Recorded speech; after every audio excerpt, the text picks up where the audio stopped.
வேதவசனம் மத்தேயு 28:6. இயேசு தாம் சொன்னபடியே உயிர்த்தெழுந்தார். ஆமென். நம் கர்த்தராகிய இயேசு கிறிஸ்து சிலுவையில் மரித்தார். அவர் சிலுவையில் அறையப்பட்ட போது காரிருள் சூழ்ந்தது. ஒட்டுமொத்த ஜனங்களின் பாவங்களும் காரிருளாக நம் கிறிஸ்துவின் மேல் வந்தது. அந்த பாவ இருளினால் பரத்திற்கும் பூமிக்கும் இடையே தடை ஏற்பட்டது. எனவே நம் கர்த்தராகிய கிறிஸ்து, என் தேவனே, என் தேவனே, ஏன் என்னை கைவிட்டீர் என்று அபயமிட்டார். அவர் மாம்சத்தில் ஒரு விசை சோர்ந்து போனார். ஆனாலும் மாம்சம் பலவீனம் உள்ளது, ஆவியோ உற்சாகம் உள்ளது.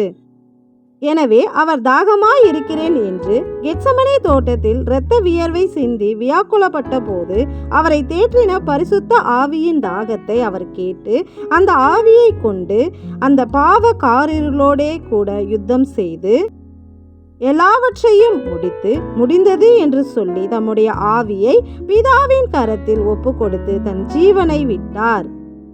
இப்படி அவர் தம்முடைய மாம்சத்தில் அடிக்கப்பட்டு தம்முடைய ஆவியினால் யுத்தம் செய்து நம்முடைய பாவங்கள் எல்லாவற்றையும் அழித்து சிலுவையில் வெற்றி சிறந்தார்.